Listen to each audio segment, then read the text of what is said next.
नमस्ते आप सबको। मेरा कैसे हैं आप लोग। आज मैं आप लोग के लिए लेके आई हूँ बैकुंठ एकादशी।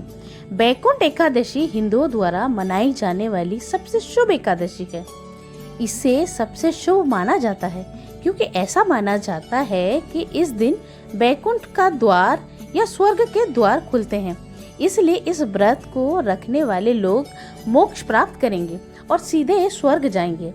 इसलिए इसे मुक्कोटी एकादशी और स्वर्गवाथिल एकादशी के नाम से भी जाना जाता। बैकुंठ एकादशी सभी एकादशियों में सबसे शुभ होती है। ऐसा माना जाता है कि इस दिन व्रत रखने से 23 एकादशियों के व्रत रखने के बराबर फल मिलता है। हिंदू पौराणिक कथाओं के अनुसार बैकुंठ शब्द का अर्थ भगवान विष्णु का निवास है, जहाँ किसी भी चीज की कोई कमी नहीं है, केवल प्रचुरता है।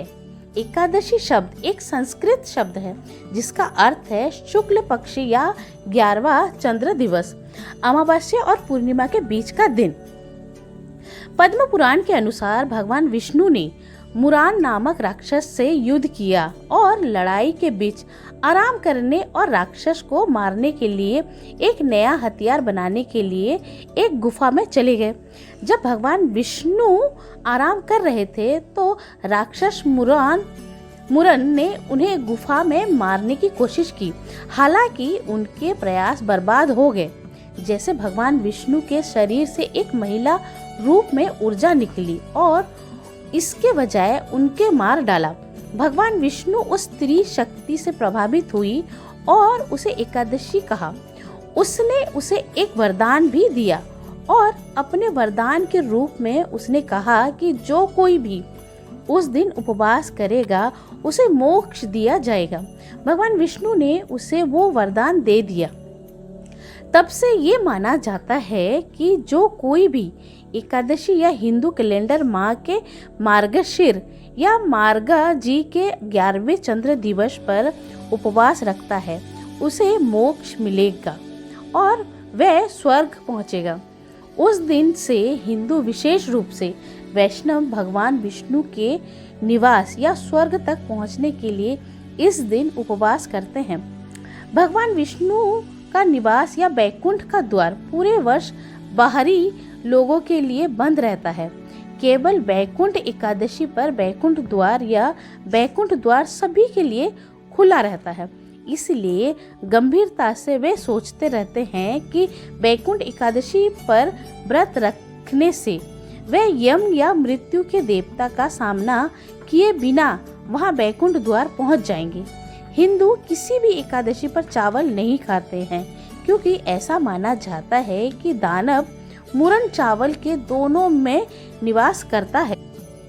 बैकुंठ के इतिहास के संबंध में एक और किंवदंती ये है कि इस दिन सागर मंथन किया गया था।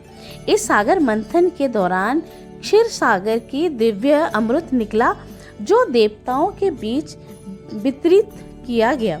इसलिए हिंदू भक्तों का मानना है कि इस शुभ दिन पर मरने वाले लोगों को जीवन और मृत्यु के चक्र में मुक्ति मिलती है और वे स्वर्ग या बैकुंठ पहुंचते हैं।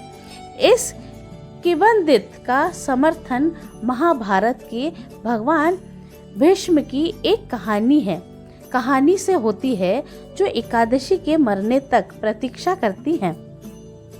कुछ स्थानों पर इसे भीष्म एकादशी के नाम से भी जाना जाता है। बैकुंठ एकादशी कब मनाई जाती है? बैकुंठ एकादशी हर साल हिंदू कैलेंडर के मार्गशीर या मार्गजी महीने में शुक्ल पक्ष के 11वें चंद्र दिवस पर मनाई जाती है। बैकुंठ एकादशी पूरे भारत में बैकुंठ एकादशी वैष्णव मंदिर या भगवान विष्णु मंदिरों में बड़े उत्साह और भक्ति के साथ मनाई जाती है। भक्त भगवान विष्णु से प्रार्थना करते हैं कि तुलसी के पत्तों से पूजा करते हैं और प्रसाद, फल और मिठाई चढ़ाते हैं। वे पूरे दिन उपवास भी करते हैं और विष्णु पुराण, श्री विष्णु सहस्त्र नाम और नारायण कवच का पाठ करते हैं। भक्त भजन गाते हैं और भगवान विष्णु की कहानियां सुनने के लिए रात भर जागते हैं। वे भगवान विष्णु के मंदिर में भी बैकुंठ एकादशी तिथि और समय एकादशी तिथि आरंभ 22 दिसंबर 8:16 से शुरू होगा और 23 दिसंबर 7:11 पर समाप्त होगा।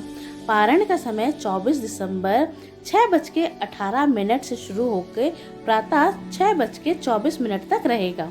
द्वादशी समाप्ति क्षण है 24 दिसंबर 6:24 तक। वैकुंठ एकादशी पूजा विधि: सुबह जल्दी उठकर पवित्र स्नान करें। एक लकड़ी की तख्ते पर श्री यंत्र के साथ भगवान विष्णु की मूर्ति रखें। भगवान विष्णु के सामने दिया जलाएं और तुलसी पत्र अर्पित करें। विष्णु सहस्त्र नाम और श्री हरि स्तोत्र का पाठ करें।